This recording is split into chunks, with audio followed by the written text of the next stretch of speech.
এখন কি দেবে জবাব দিয়ে? এখন মির্জা ফখরুল সাহেবের সাথে আপনার খুবই মিষ্টি মধুর সম্পর্ক, আপনারা নানা রকম রাজনৈতিক আলাপ করেন। এখন আপনি বলেছেন যে আপনার কোনো পরিস্থিতি তৈরি হলে আপনি ফখরুল সাহেবের বাড়িতে গিয়ে উঠবেন, এখন যোগাযোগ আছে কিনা? শোনেন, এগুলো হলো পলিটিক্যাল টিউমার।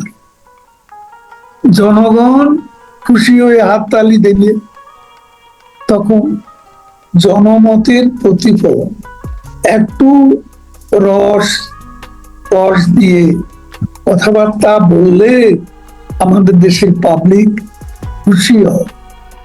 আমি তাকে মাথায় হাত দিয়ে বললাম, মাসুদ অনেক হয়েছে, ভালো হয়েছে।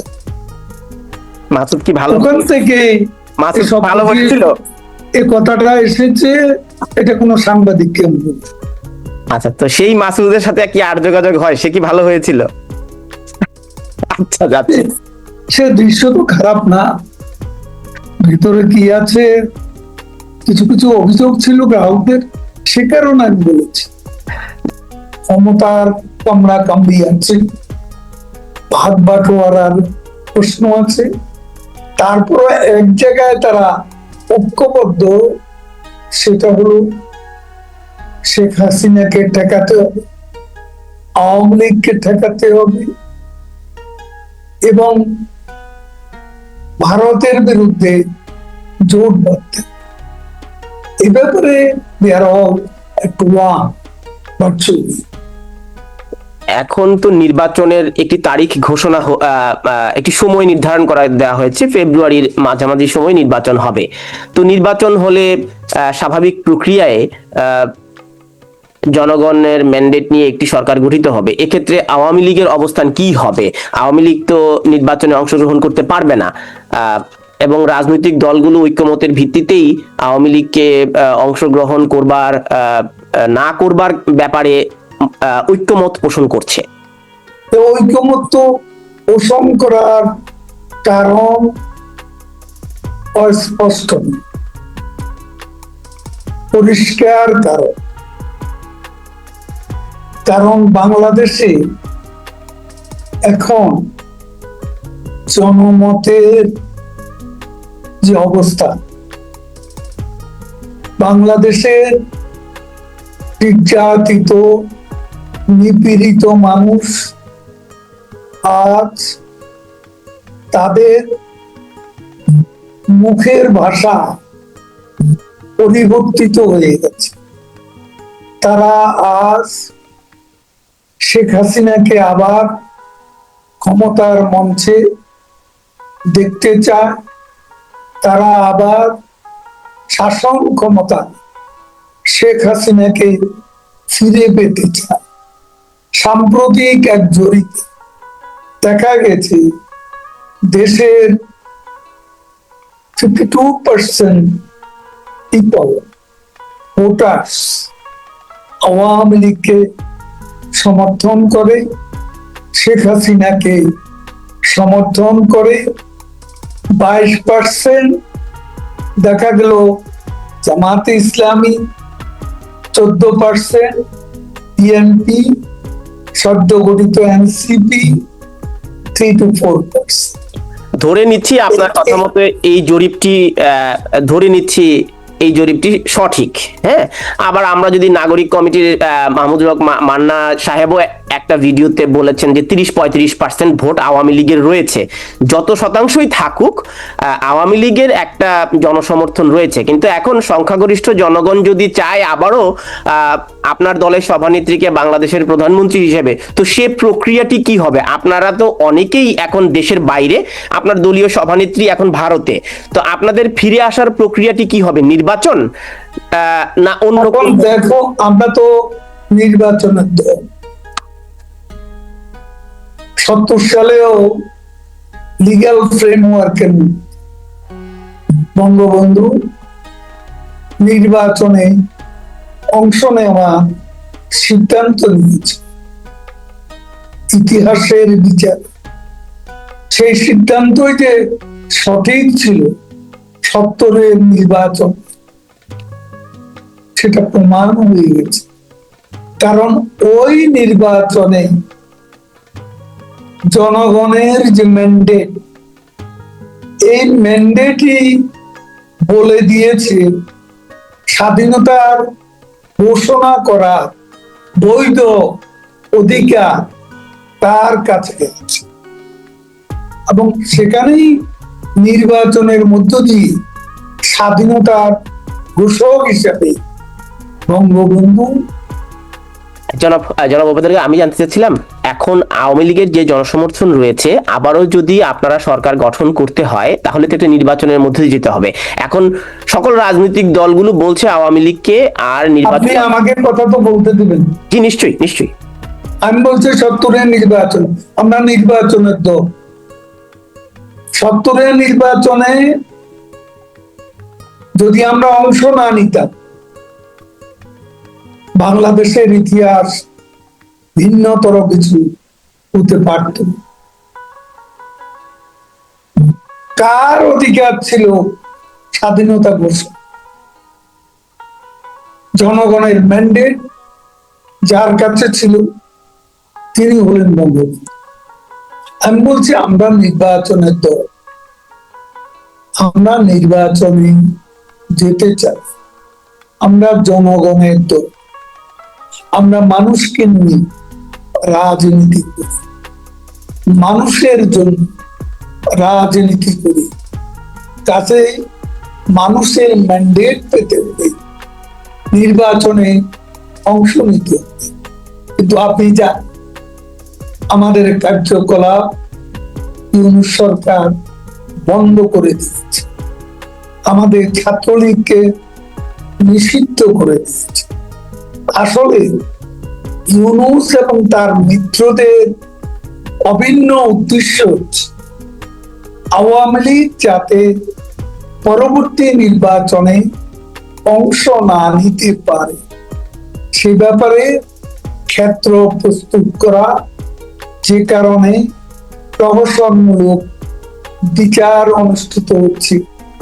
আজকে স্পেশাল ট্রাইব্যুনাল নামে সেই অনেকেই বলছে, তথাকথিত আমি আপনাকে একটু বিনয়ের সাথে থামাচ্ছি। অনেকেই বলছে আপনার দলটি যদি নির্বাচনে অংশগ্রহণ করতে না পারে, স্বতন্ত্রভাবে যাদের বিরুদ্ধে অভিযোগ নেই, যাদের বিরুদ্ধে মামলা নেই, যারা এই মুহূর্তে দেশে রয়েছেন, আপনাদের সবাই তো আর দেশ ছেড়ে চলে যাননি, কেউ কেউ আছেন, তো তাদেরকে কি স্বতন্ত্রভাবে আওয়ামী লীগ নির্বাচনের জন্য প্রস্তুত করছে, নাকি ডক্টর ইউনূসের অধীনে নির্বাচনে অংশ নিতে চায়?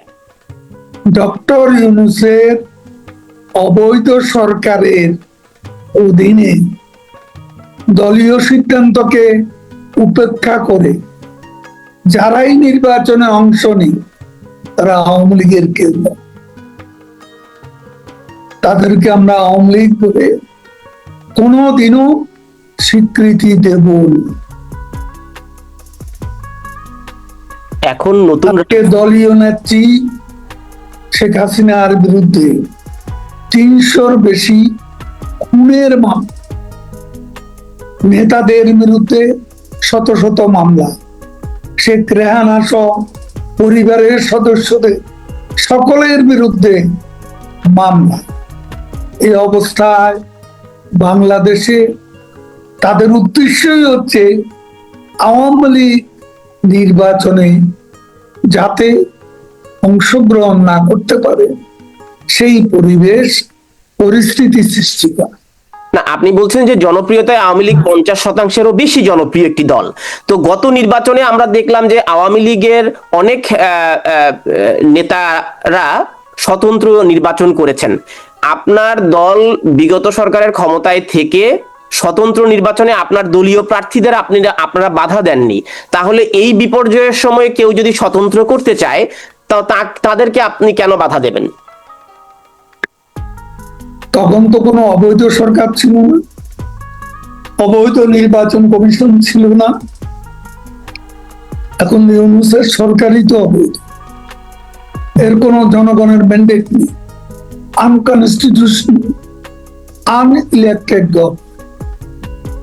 এই গভর্নমেন্টের অধীনে নির্বাচন ফ্রি, ফেয়ার এবং ইনক্লুসিভ যে নির্বাচন জাতিসংঘ, ইউরোপিয়ান ইউনিয়ন সারা দুনিয়ার গণতান্ত্রিক দেশ বলছে আওয়ামী লীগ না থাকলে সেটা কি ইনক্লুসিভ ইলেকশন হবে? এই ইলেকশনের বৈধতা কি? কার অধীনে আপনারা নির্বাচন চান? কার অধীনে বা নির্বাচন প্রক্রিয়াটির ব্যাপারে আপনাদের তাহলে প্রস্তাবনা কি?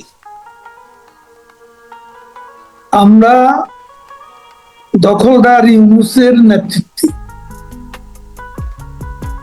এখন যে প্রশাসন, এই প্রশাসনের অধীনে ইলেকশন করা সম্পূর্ণভাবে আমরা বিরোধী।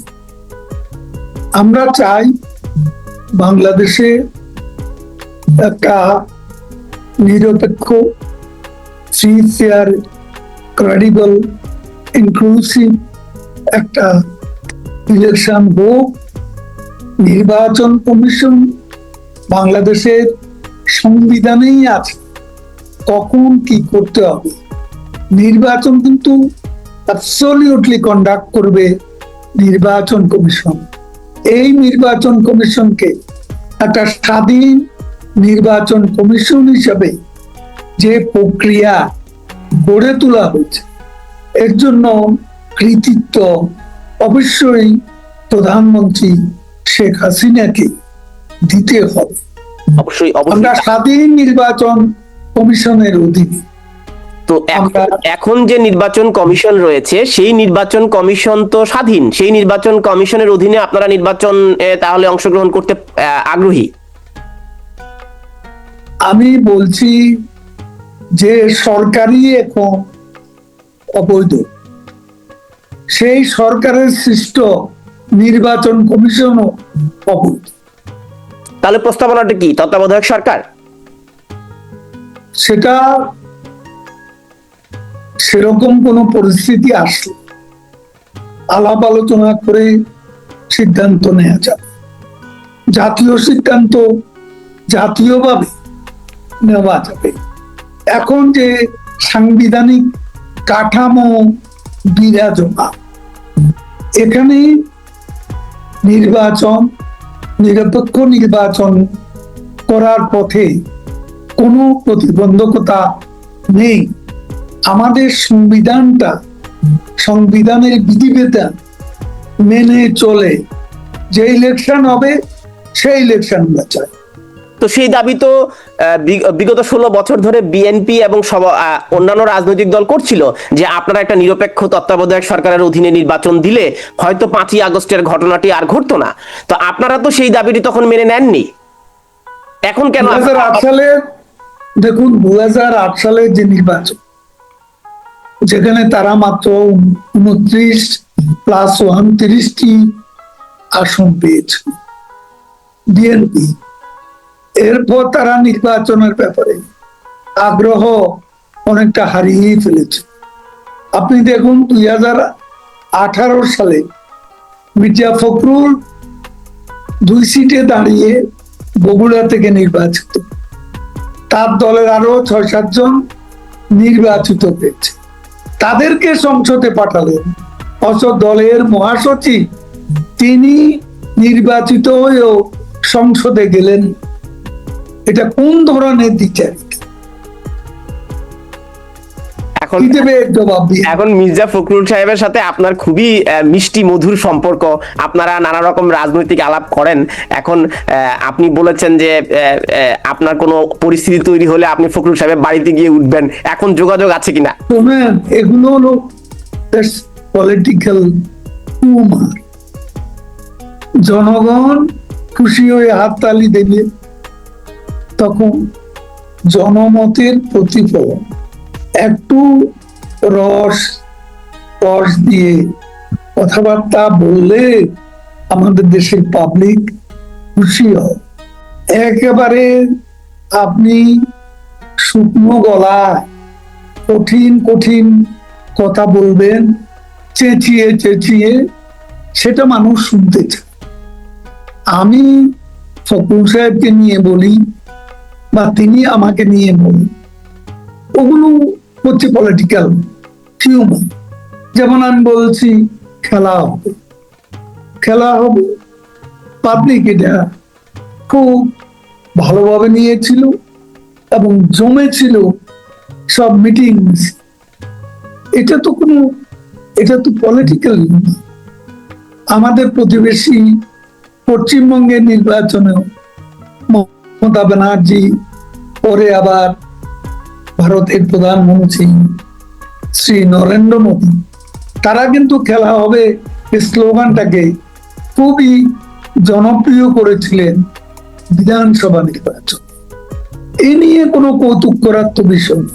তাহলে আসন্ন নির্বাচনে যে ফেব্রুয়ারিতে যে নির্বাচনের ঘোষণা দেওয়া হয়েছে, তো সেই নির্বাচনেও কি তাহলে আপনার ডায়লগ থাকবে, খেলা হবে? সেই ইলেকশন হবে কিনা এ ব্যাপারে আমার গুরুতর সন্দেহ রয়েছে। কারণ এখানে বিএনপির সঙ্গে লন্ডনে যে সমঝোতা হল, সেই সমঝোতার আলোকে নির্বাচনের একটা নির্ঘণ্ট ঘোষণা করা হয়েছে। অ্যাপ্রক্সিমেট একটা টাইম, কোনো নির্দিষ্ট তারিখ এখনো ঘোষিত হয়নি।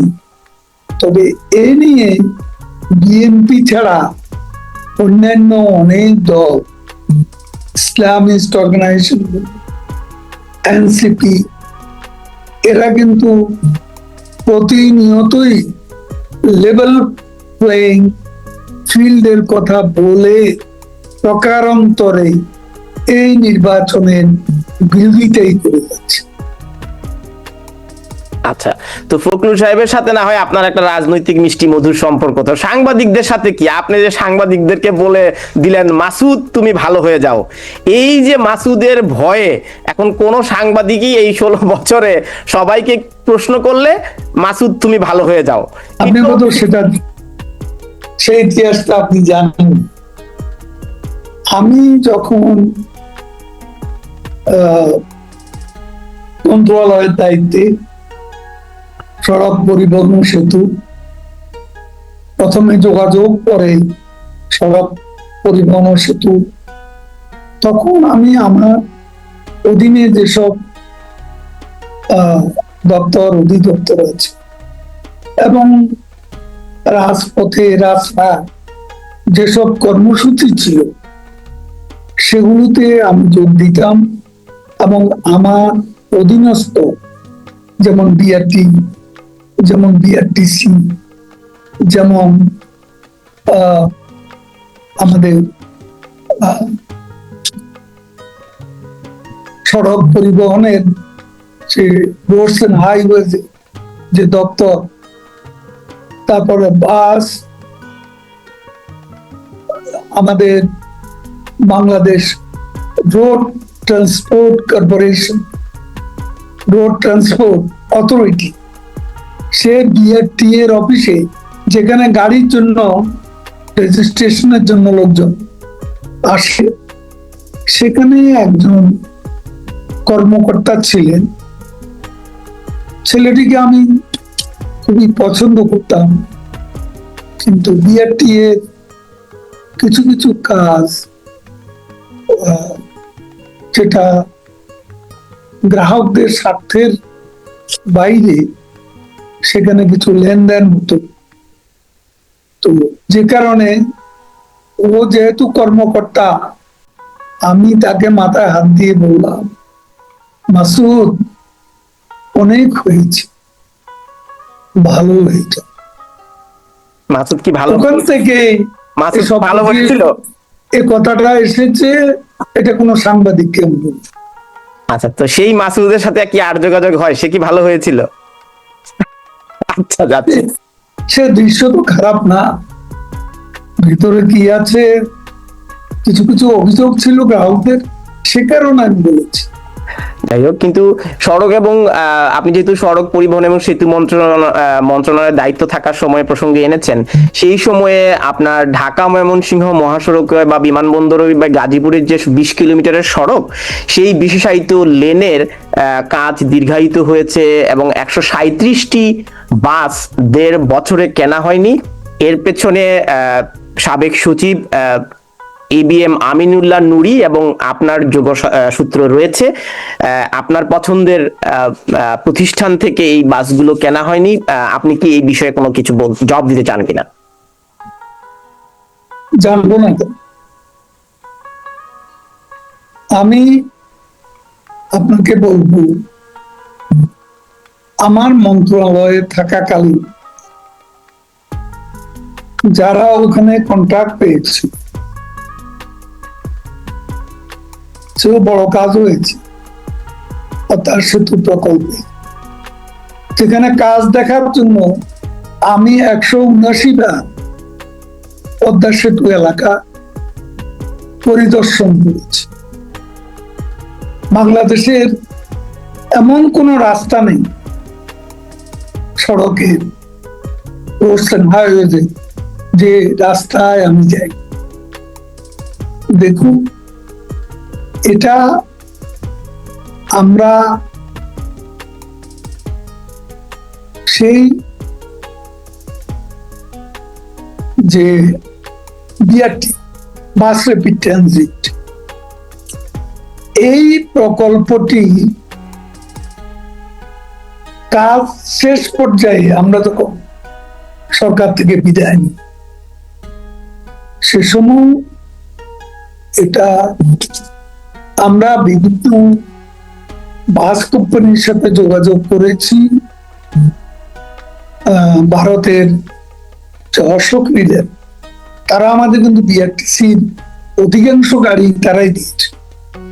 তাদের কাছে আমাদের প্রত্যাশা ছিল, কিন্তু তারা এ ব্যাপারে খুব তাড়াতাড়ি বাস দিতে পারবে, আর্টিকুলেট বাস দিতে পারবে এমন নিশ্চয়তা না পাওয়া আমাদের সচিব কোরিয়ান কোম্পানির সঙ্গে তখন একটা চুক্তিতে আবদ্ধ, এবং সেই বাস 2 মাসের মধ্যে আসার কথা আছে। দেখুন, টাকা পয়সার লেনদেন এটা করিনি, ওকে হাত দিয়ে বলতে পারবো। কেউ প্রমাণ করতে পারলে যে কোনো শাস্তি ভোগ করতে আমি রাজি আছি। পার্সেন্টেজ, কমিশন এসব আমার জীবনেও আমি ভাবিনি। 250 খুনের মামলা আমি কোনোদিন একটা পিঁপড়েকেও ইচ্ছে মতো নিজের ইচ্ছে খুন করেছি, মেরেছি এমন নজিরও। কেন যে এসব অভান্তর কথা বলছি? এখন শেখ হাসিনাকে সব মামলায় জড়াতে হবে, শত শত মামলা দিয়েই প্রমাণ করতে হবে যে তিনি ফ্যাসিস্ট, খুনি। কিন্তু বাস্তবটা কি? তিনি খুনি হলে, ফ্যাসিস্ট হলে বাংলাদেশের জনগণ এখন তাকে কেন ফিরে পেতে চায়?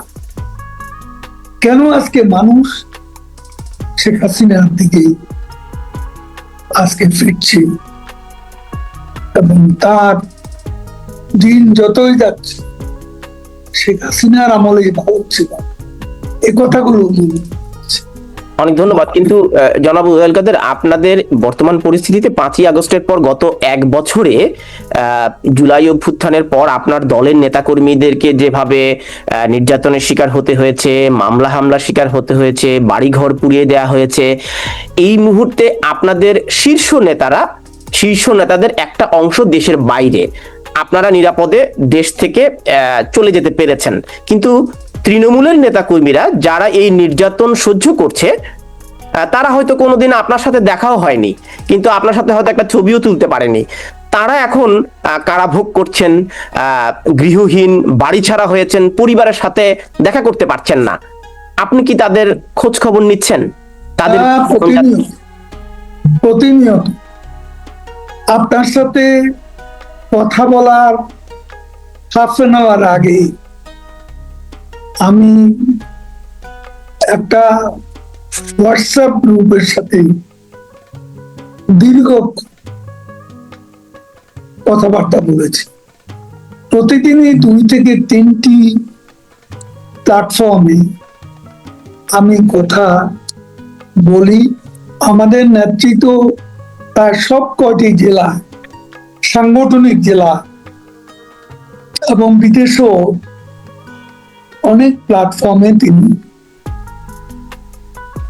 যুক্ত হয়েছেন এবং আমাদের অন্যান্য নেতারাও যুক্ত হচ্ছে, শুধু আমি একা নই, অন্যান্য নেতারাও প্ল্যাটফর্মে যুক্ত হচ্ছেন। এবং কোনো কোনো প্ল্যাটফর্মে এমনও দেখা যাচ্ছে যে আজকের আলোচনা স্থগিত করে আগামীকাল আবারও করতে হচ্ছে, কারণ আমরা সেখানে নিজেরা বক্তৃতা করব এই মানসিকতা নয়। আমাদের মানসিকতা ছিল আমরা তৃণমূলের কর্মীদের মনের কথা শুনি, তাদের কথা শুনে আমরা বাস্তবে কিছু কিছু সিদ্ধান্তের ব্যাপার আছে এবং সেটা আমরা আমাদের নেত্রীকে অবহিত। দলের কারণে, রাজনৈতিক দলের আদর্শ ধারণ করার কারণে যারা জেলে গেছেন তাদের রাজনৈতিক এই মামলাগুলো পরিচালনা করবার জন্য দল থেকে কি তাদের আর্থিক সহায়তা দেওয়া হচ্ছে? খুব লার্জ স্কেলে দেওয়া হচ্ছে এমনটা আমি বলবো না, তবে এই নেতা কর্মীদের মামলা, তাদের আর্থিক অসচ্ছলতা, এইসব ব্যাপারে দলের সভানেত্রী নিজেই উদ্যোগ নিয়ে বিভিন্নভাবে সহযোগিতা দিচ্ছেন এবং যেসব কর্মী কারো চোখ নেই, কারো হাত নেই, কারো পা নেই, কেউ একেবারেই পঙ্গু, এইসব পরিবার এবং এইসব ভুক্তভোগীদের ভিকটিমসদেরও দল থেকে সাহায্য করা হচ্ছে। তো জুলাই আন্দোলনে যে যারা হত্যাকাণ্ডের শিকার হলেন এবং যারা আহত হলেন, নিহত হলেন, সেই পরিবারদের সাথে গত 1 বছরে আপনারা যোগাযোগ করেছেন কিনা? সেটাও আমাদের একটা সেল আছে, তার মাধ্যমে তিনি সেই যোগাযোগ অব্যাহত রেখেছেন, এটাই আমি জানি। তো কিভাবে আপনার দলের কার্যক্রম চলছে? আপনি বলছিলেন যে আমাদের এই শোতে আসার আগে 8 ঘন্টা আগে আপনি হোয়াটসঅ্যাপে কথা বলছিলেন। তো আমরা জেনেছি যে কলকাতায় বা ভারতে আওয়ামী লীগ একটি কার্যালয় খুলেছে, বিবিসির প্রতিবেদন থেকে আমরা এটি জেনেছি। এখন কি আপনাদের কার্যক্রম কি ভারত থেকে চলছে, টেলিগ্রামে চলছে, হোয়াটসঅ্যাপে চলছে, ফেসবুক চ্যানেলে চলছে, নাকি এ টিমের মাধ্যমে যে পেজটি আছে সেখানে? যেভাবে চলুক, কোনো কার্যালয় স্থাপন করে বা ভাড়া নিয়ে আমরা কাজ করছি, এ অভিযোগ একেবারে অসত্য। বিভিন্ন প্ল্যাটফর্মে আমরা কথা বলছি, যে যেখানে আছে কথা বলছি, কিন্তু আমরা কার্যালয় স্থাপন করি এটা তো 71 নয়। এখানে দলীয় কর্মকাণ্ড পরিচালিত করবো আর একটা দেশ, এর তো কোনো সুযোগও নেই, বাস্তবতা নেই। কেন আমরা এটা? আমরা যে জায়গাটিতে আসলে আপনার মতামত জানতে চেয়েছিলাম যে তৃণমূলের নেতাকর্মীদের এখন যোগাযোগের বা আপনাদের কার্যক্রম পরিচালনা করার জন্য আপনারা কোনো কার্যালয় খোলেননি ভারতে? না, অ্যাবসলিউটলি। আচ্ছা, না। তো 5ই আগস্টের এই সরকার পরিবর্তনের পর পৃথিবীতে যত অভ্যুত্থান হয়েছে, যত গণতান্ত্রিক সরকারের পতন হয়েছে, তারপর তাদের নেতৃত্বের একটা পরিবর্তন আসে। তো আপনার দলের এই দায় তাহলে কে নেবে? 5ই আগস্টের আওয়ামী লীগের এই 16 বছরের শাসনের পতনের পর এই দায়টি কার? সাধারণ সম্পাদক হিসেবে আপনার, না আপনার দলের সভানেত্রীর, নাকি আপনার সামগ্রিক? আপনারা কি দল থেকে কোনো মূল্যায়ন করেছিলেন কিনা? আর করলে? দেখুন, আমাদের দলে একটা নিয়ম আছে, একটা শৃঙ্খলা আছে। আমাদের দল 3 বছর পর পর আমাদের কাউন্সিল অনুষ্ঠিত, দলীয় কাউন্সিল। আমি তৃতীয়বারের জেনারেল সেক্রেটারি। আমার টার্ম শেষ হবে আগামী ডিসেম্বর, এবং ডিসেম্বরে যখন আমার টার্ম শেষ হবে তখন যদি দলের স্বার্থে দলীয় কর্মকাণ্ড পরিচালনা নয়া নেতৃত্বের তাগিদ অনুভূত হয়, এ ব্যাপারে আমাদের সভাপতি দেশরত্ন জননেত্রী শেখ হাসিনা তিনি সিদ্ধান্ত পরিবর্তন করবেন অথবা দলীয় কাউন্সিল পর্যন্ত অপেক্ষা করবেন, এটা তারই সিদ্ধান্ত। কিন্তু আপনার ব্যক্তিগত মূল্যায়ন কি? আপনার কি কোনো ভুল? আমার মূল্যায়ন একটা, আমি এই দলের স্বাধীনতা পরবর্তীকালে 3 বারের সাধারণ সম্পাদক। আমি 1996 থেকে 2001 এই সময়কাল সহ 18 থেকে 19 বছর মন্ত্রী, সরকারের মন্ত্রী। আমি মনে করি আমার নেত্রী বঙ্গবন্ধু কন্যা তিনি আমাকে অনেক দিয়েছেন, আমার ঋণের কোনো শেষ নেই।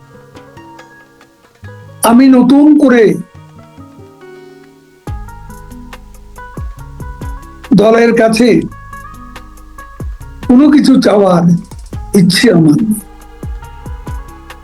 এখন আমি যতটুকু পারি দলের সেবা, নেত্রী যে দায়িত্ব দেবেন সে দায়িত্ব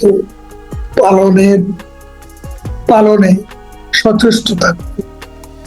আমার নতুন করে কোনো অভিলাষ, আপনার অভিলাষ নেই, কিন্তু আপনার দায়িত্বকালীন সময়ে দলের এই যে পতন হলো, 5ই অগাস্ট ঘটলো, আপনার দলের নেতাকর্মীরা রাজপথ ছেড়ে চলে গেল, আসলে কি সিদ্ধান্ত হয়েছিল আপনাদের যে 4 তারিখে আপনাদের সমাবেশ বা সকল নেতাকর্মীদের আপনারা রাজপথ ছেড়ে চলে যেতে বললেন? সেটা মতো কারণটা আপনি জানেন না, প্লিজ একটু যদি বলেন। কারণটা হচ্ছে তখন দেশব্যাপী কারফিউ কে দিল সরকার। এখন কারফিউ আমরা দিয়ে যেখানে সেনাবাহিনী মোতায়েন করা হচ্ছে সেখানে আমরা কিভাবে সেনাবাহিনী মোতায়েনের বিষয়টিকে উপেক্ষা, আমরা কিভাবে জমায়েত করব এই সিদ্ধান্তের, সেটা একটা বড় প্রশ্ন। তো তাহলে রাজপথে এই লক্ষ লক্ষ জনতা নেমে গেল, তাহলে সেনাবাহিনী কি আপনাদের নিয়ন্ত্রণে ছিল না শেষ পর্যন্ত? দেখুন, দৃশ্যপতায় আপনি কি বলবেন তাহলে সেনাবাহিনী বিশ্বাসঘাতকতা করেছে, একটি কু হয়েছে? তবে আমি বলবো না, তাদের নীরবতা মুখে যে মব আফসাস সেটা হতে পেরেছে। সেনাপ্রধান তো চাইলে ক্ষমতা নিজেই নিয়ে নিতে পারতেন, তো সেনাপ্রধান তো ক্ষমতাও নিচ্ছেন না, তো তাহলে আপনি কেমন করে বলবেন যে সেনাবাহিনী আপনাদের সাথে বিশ্বাসঘাতকতা করেছে? আমি তো কথা বলছি না, আমি বলছি নীরবতার মুখে। আপনি আরেকটি টেলিভিশন অনুষ্ঠানে তাদের নীরবতা রহস্যময়। এই রহস্যের যে গভীর, সেখানে যদি আপনি অনুসন্ধান করতে যান, if you want to delve deep into the matter, তখন আপনি বুঝতে পারবেন 5ই আগস্ট তাদের নিরাপত্তার মুখে এমন একটা ঘটনা ঘটল। আবার বঙ্গবন্ধুর ঐতিহাসিক ভবন সেনাবাহিনীর নীরব উপস্থিতির মুখে সে বাড়িটি পুড়িয়ে ফেলা হল, ভস্মীভূত। তারপর গোপালগঞ্জে সমাবেশ ছিল এনসিপি, সদ্য গঠিত ইউনুসের তল্পি বাহক দল। সেই এনসিপি সেখানে গিয়েছিল, তাদের টার্গেট ছিল বঙ্গবন্ধুর মাজার, বঙ্গবন্ধুর বাড়ি, শেখ হাসিনা, শেখ রেহানার বাড়ি।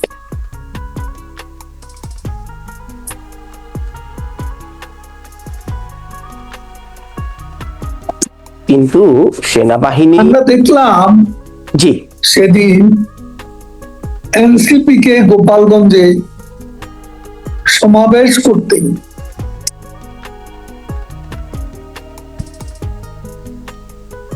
সেটি আমরা বুঝেছি। আমি সেনাবাহিনী সেটি নিয়ে বিতর্ক রয়েছে এবং সহায়ক শক্তি ছিল,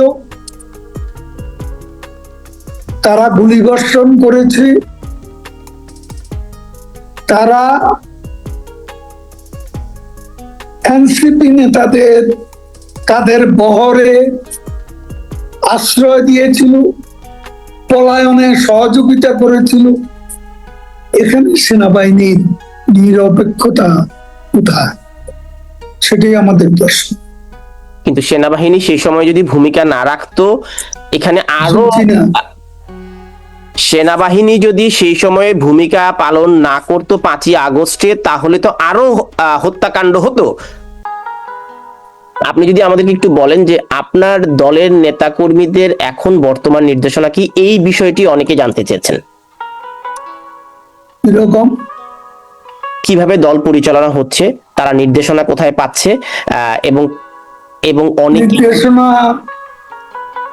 আমাদের সভাপতি তার নেতৃত্বেই আমরা সংগঠিত করছি।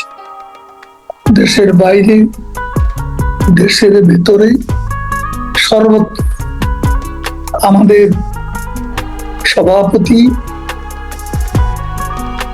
দেশরত্ন শেখ হাসিনাই আমাদের নির্দেশ দিচ্ছেন, নির্দেশ প্রদান করছেন। আচ্ছা, এখন আমরা আরেকটি বিষয়ে আপনার কাছে জানতে চাইবো যে আপনি দলের সাধারণ সম্পাদক পদ থেকে সরে যেতে চাইছেন, যদি সেটি কাউন্সিল মনোনয়ন করে, সেটি ডিসেম্বরে হবে। কিন্তু এই মুহূর্তে আরেকটি আওয়ামী লীগ গঠনের প্রক্রিয়ার কথা শোনা যাচ্ছে। বাংলাদেশে যেমন সোহেল তাজ এবং তাজউদ্দিনের পরিবারকে ঘিরে নতুন আরেকটি আওয়ামী লীগ তৈরির একটি আলাপ উঠেছে বাংলাদেশে। এই বিষয়টিকে আপনি কিভাবে দেখেন? হাস্যকর। আওয়ামী লীগের ইতিহাসে এরকম দলছুটদের নিয়ে দল করা অনেক চক্রান্ত হয়েছে। পাকিস্তান আমলে হয়েছে এবং বাংলাদেশেও হয়েছে। এই দেশে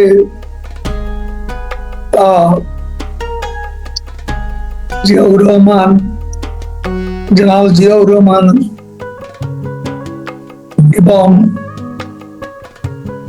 বেগম খালেদা জিয়া, এদের সকলেরই আমলে আওয়ামী লীগকে ভেঙে নতুন আওয়ামী লীগ গঠনে তৎপরতা ছিল। কিন্তু এইসব তৎপরতা কোনোদিনও সফল হয়নি। এইসব প্রক্রিয়ার সঙ্গে আওয়ামী লীগের তৃণমূল এমনকি ত্যাগী নেতা কর্মীরা সংযুক্ত হয়নি। এখন আরো একটি বিষয়, আমরা অনুষ্ঠান প্রায় শেষ করব, আমাদের অনুষ্ঠান প্রায় শেষের দিকে, কিন্তু যে মামলাগুলো চলছে এই মামলাগুলো শেষ না করে জাতীয় নির্বাচনের কথা বলছে এনসিপি, এবং আপনার দলের শীর্ষ নেতৃবৃন্দ থেকে শুরু করে আপনি সহ যাদের বিরুদ্ধে মামলা রয়েছে সেই মামলাগুলো শেষ না করে এনসিপি বলছে নির্বাচন হবে না। এই বিষয়টিকে আপনি কিভাবে দেখেন? এনসিপির বিষয়টা এনসিপি কে বলতে দিন। এনসিপির বক্তব্য এর সঙ্গে আমাদের কোনো সংশ্লিষ্টতা নেই, থাকার প্রশ্ন। ওটা তাদের নিজস্ব ভাগাভাগি, ক্ষমতার ভাগাভাগি, পদের ভাগাভাগি, এইসব নিয়ে এটা তাদের নিজস্ব এজেন্ডা, এটা আমাদের এজেন্ডা। জনাব ওবায়দুল কাদের, আপনার বর্তমান অবস্থান, যদিও এটি আপনার ব্যক্তিগত এবং প্রাইভেট কোয়েশ্চেন, আপনার বর্তমান অবস্থান কোথায় এবং কিভাবে আপনি সেখানে গেছেন, এই বিষয়টি যদি আপনি একটু, অনেকে জানতে চেয়েছে আপনি কোথায় আছেন এখন, আপনি চাইলে উত্তর দিতে পারেন। আমি দেশের বাইরে আছি, কোথায় আছি এটা বলবো।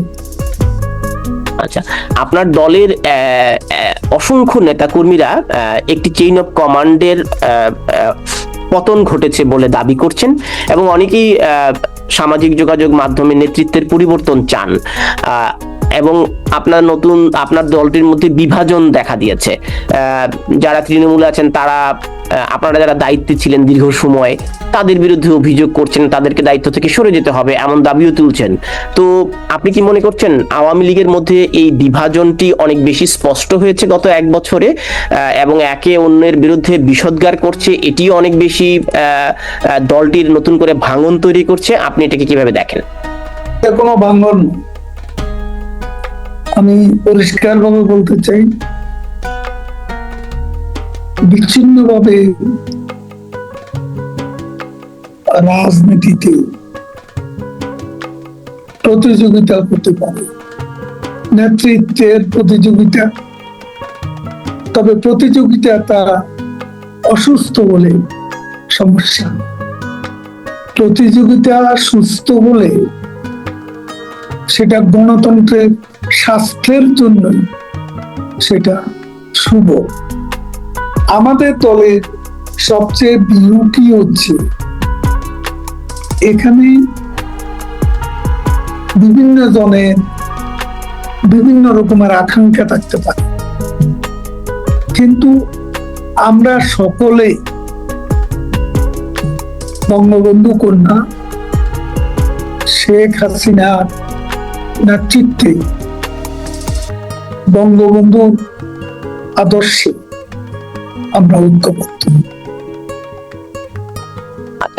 যারা বঙ্গবন্ধুর আদর্শ ঐক্যবদ্ধ নন এবং আরেকটি দল গঠন করতে চাচ্ছেন, যেমন সোহেল তাজের কথাগুলো এসছে, এখন সোহেল তাজ এবং তাজউদ্দিন আহমেদের পরিবারের সদস্যরা কি এখনো আওয়ামী লীগের সদস্যপদ রয়েছে?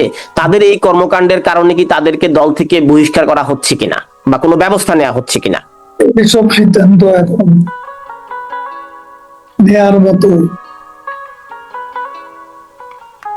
বাস্তব অবস্থা নেই। তবে আমরা সবকিছু ক্লোজলি মনিটর করছি, আমরা দেখছি কারা কি করছে, প্রত্যেকেরই কাজের মূল্যায়ন হবে, কে ভালো করছে, কে খারাপ করছে, কে দলের স্বার্থ বিরোধী হয়ে শৃঙ্খলা বিরোধী কর্মকাণ্ডে লিপ্ত, তাদের ব্যাপারেও দলের একটা মূল্যায়ন অবশ্যই সময় মতো পাওয়া যাবে। আমার শেষ প্রশ্ন, আপনি যেমনটা বলেছিলেন যে 5ই আগস্টের এবং আপনার দল থেকে দলীয় সভানেত্রীও বহুবার বলেছেন এই অভ্যুত্থানের পেছনে আন্তর্জাতিক শক্তির হাত রয়েছে এবং যুক্তরাষ্ট্রের হাত রয়েছে, এখানে অর্থ লগ্নি হয়েছে, মেটিকুলাসলি এটা ডিজাইন হয়েছে। তো এখনো আপনারা কি মনে করেন কিনা নির্বাচনে আন্তর্জাতিক শক্তির, আপনার দলটি অংশগ্রহণ করতে হলে তো আন্তর্জাতিক কমিউনিটির সমর্থন প্রয়োজন, তো আন্তর্জাতিক কমিউনিটির এই সমর্থন কি তাহলে আপনারা চান? আবার একইভাবে আন্তর্জাতিক কমিউনিটির সমর্থনে একটি গণতান্ত্রিক প্রক্রিয়া হলে সেখানেও আন্তর্জাতিক কমিউনিটির বিরুদ্ধে অভিযোগ আসে, তাহলে প্রক্রিয়াটি কি হবে? আমরা অ্যাজ এ হোল আন্তর্জাতিক কমিউনিটির আমরা বিরুদ্ধে। এখন আমরা বাংলাদেশে যেটা ঘটেছে অগাস্টের 5 তারিখে, তার পেছনে ওয়াশিংটনে বাইডেন প্রশাসনের একটা ডিফেন্স স্টেট এজেন্ডা ছিল, তার লক্ষ্য ছিল রেজিম চেঞ্জ এবং পাকিস্তান তার পরাজয়ে প্রতিশোধ নিতে 71 75 চক্রান্ত করেছে। অবশেষে 2024 সালে এসে পাকিস্তানিদের ষড়যন্ত্র সব কিছু টেরোরিস্ট আছে, ছাত্র সমাজকে মিসলিড করা হয়েছে, ভুল তথ্য দিয়ে তাদেরকে একটা, আপনি যদি একটু পেছনে গিয়ে বসেন, আপনার মাথাটা কেটে যাচ্ছে জনাব ওবায়দুল কাদের, আপনি যদি, ঠিক আছে এখন ঠিক আছে। যে অবস্থা সৃষ্টি হয়েছে সেটার জন্য আমরা তো, পাকিস্তান আছে এবং তখন ওয়াশিংটনে বাইডেন প্রশাসন তারাও ছিল। তো এখন আপনি কি মনে করেন তাহলে জুলাই অভ্যুত্থানের পেছনে সেনাবাহিনী এবং প্রফেসর ডক্টর ইউনূস, এনসিপির শীর্ষ নেতারা বা বৈষম্য বিরোধী ছাত্র নেতাদের পেছনে যুক্তরাষ্ট্রের হাত ছিল? অবশ্যই ঢাকার ওয়াশিংটনের যে দূতাবাস, সেই দূতাবাস থেকে এই ছাত্র নেতাদের গাইড করা হয়েছিল। তারপরে শেখ হাসিনা প্রশাসনের বিরুদ্ধে এদেরকে বিভিন্নভাবে সহযোগিতা করা হয়েছিল, এমনকি ফান্ডিং করার অভিযোগও আসছে। ইউএসএইড এর মাধ্যমে উপদেষ্টাদের কারো কারো হাতে আন্দোলনের নামে ফান্ডিং করেছিল। এগুলো এখন আস্তে আস্তে সবই বেরোচ্ছে, কোনো কিছু গোপন থাকবে। তো আপনারা 16 বছর ক্ষমতায় ছিলেন, কেন আপনাদের মেকানিজম কোনোটাই কাজ করলো না একটি বাইরের দেশ এসে দেশের সমস্ত অ্যাডমিনিস্ট্রেশন, ছাত্র জনতা, সুশীল সমাজ, তারপরে এনজিও, বিশ্ববিদ্যালয়, সকল কিছুর কে ডিজাইন করবার সুযোগ পেল? তাহলে আপনারা, আপনার গোয়েন্দা বাহিনী তাহলে কি কাজ করেছে? আপনার সোর্স, আপনার রাজনৈতিক দলের নেতা কর্মীরা কি করেছে? তাদের কাছে কি কোনো তথ্য ছিল না এগুলো যে হচ্ছে?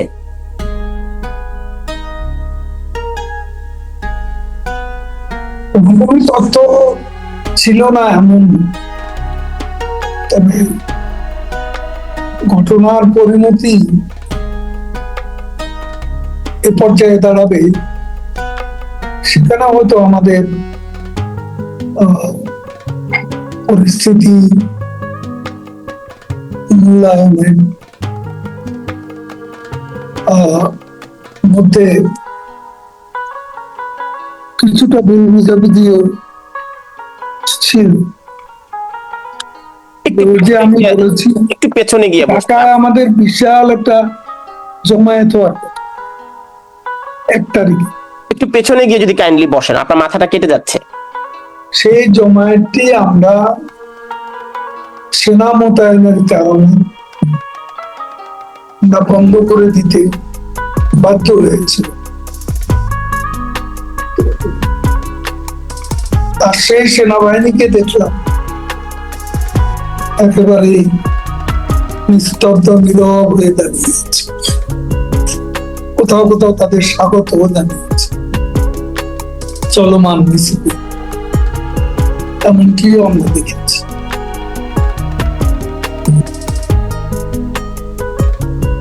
আর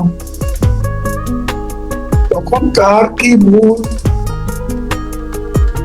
তথ্য যাদের সরবরাহ করার নিয়মের মধ্যে ছিল, তারা যথাসময় তথ্য সরবরাহে ফেল করেছে কিনা, আপনি ইন্টেলিজেন্সের কথা বলছেন, সেটাও আমাদের মধ্যে চর্চা আছে। তবে চূড়ান্ত মূল্যায়ন আমরা যখন বাংলাদেশে ফিরে যাব ইনশাল্লাহ ফিরব। তখন তো অনেক দেরি হয়ে যাবে, নির্বাচন হবে একটি সামনে, সেটিতে আরো 2 বছর কম। নির্বাচন হবে আপনি কি করে বলতে পারেন নির্বাচন হবে না? আপনি কিভাবে ঠেকাবেন? মানে আপনার দলীয় নেত্রী ভারত থেকে কিভাবে ঠেকে যাবে? ঠেকাতে হবে না, ঠেকে যাবে, বুঝতে পেরেছেন? Thank you. তাহলে আপনি ইঙ্গিত দিলেন খেলা হবে আসলে। আমরা তো আসলে নেই। আপনি কি মনে করেন তাহলে এখন যে রাজনৈতিক দলগুলো রয়েছে সেই রাজনৈতিক দলগুলো একে অন্যের বিরুদ্ধে অভিযোগ পাল্টা অভিযোগ এবং এই কারণে নির্বাচনটি আসলে ভেস্তে যাবে? এসব কারণে মূল কারণ হচ্ছে এ অবৈধ দখলদার, এ রহস্য পুরুষ, এই প্রতারক অ্যাডমিনিস্ট্রেশন, ইউনূস প্রশাসন নির্বাচন করতে চায়, সেটা প্রমাণ। তো প্রফেসর ইউনূসের নেতৃত্বের সরকার, অন্তর্বর্তী সরকারই তো বলছে ফেব্রুয়ারিতে নির্বাচন হবে। বললেই কি হলো? নির্বাচন না হওয়ার জন্য বিশৃঙ্খলা তারাই তৈরি। তাহলে এনসিপি যা কিছু বলছে, আপনি কি মনে করেন এনসিপি বলছে ফেব্রুয়ারিতে নির্বাচন হবে না, মানবো না? এনসিপি কি বলছে সেটা আমাদের বিবেচনার বিষয়। আমরা বাংলাদেশে বাস্তব পরিস্থিতি বিবেচনা করে এবং এই অ্যাডমিনিস্ট্রেশনের যে প্রতারণাপূর্ণ কৌশল, সেটা দেখেই আমরা উপসংহার টানছি। আমাদের দলের কর্মসূচি যেটা স্বাভাবিক অবস্থা আমরা পালন করতে পারতাম, দেশে এক অস্বাভাবিক পরিস্থিতি, আমাদের মাসব্যাপী যে কর্মসূচি, এটার বাস্তবে অনেকটা প্রতীকী কর্মসূচিতে পরিণত হয়েছে। আমাদের বিরাট এক অংশ নেতা কর্মীদের জেলে আছে, আমাদের আরেকটি অংশ mostly leaders, MPs, ministers, আমাদের উপজেলা চেয়ারম্যান আছেন, এদের একটি অংশ দেশে, এবং দেশের অভ্যন্তরে আছে আমাদের তৃণমূলের নেতা কর্মীরা প্রতিনিয়তই, যারা মব সন্ত্রাসের নিরাপত্তাহীন জীবন যাপন করছে। বাড়িঘর নেই, ভিটে মাটি নেই, এবং এই কর্মীদের কোন প্রকার নিরাপত্তা নেই, তাদের খাওয়া পড়ার নিশ্চয়তা নেই।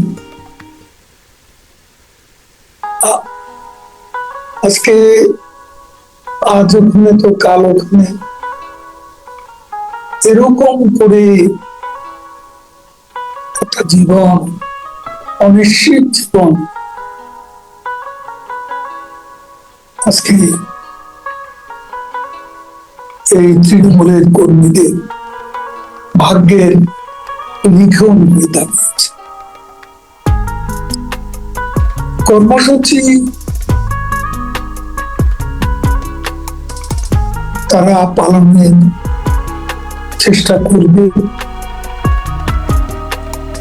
এবং যতটুকু সম্ভব বঙ্গবন্ধুর নৃশংস হত্যাকাণ্ডের সপরিবারে যে জাতীয় শোক দিবস, এই শোক দিবসের কর্মসূচি যতটা সম্ভব আমরা ততটা পালন করব। ঢাকা, টুঙ্গিপাড়া, সারা বাংলাদেশে সকল জেলা উপজেলা এই কর্মসূচি আমাদের রয়েছে। শোভাযাত্রা করবে, শোক শোভাযাত্রা, কালো ব্যাজ ধারণ করবে, মানববন্ধন করবে, কোথাও মিছিল করবে, শোক শোভাযাত্রা করবে, এবং জনাব ওবায়দুল কাদের, আপনাদের দল থেকে একটি ছাত্রলীগের স্টেটমেন্ট আমরা একটি পেয়েছি, এবং একই সাথে সজীব ওয়াজেদ জয়, আপনাদের দলীয় সভানেত্রীর অর্থাৎ বঙ্গবন্ধুর নাতি সজীব ওয়াজেদ জয় একটি স্টেটমেন্ট দিয়েছেন, 32 নম্বরে যাওয়ার জন্য বলেছেন।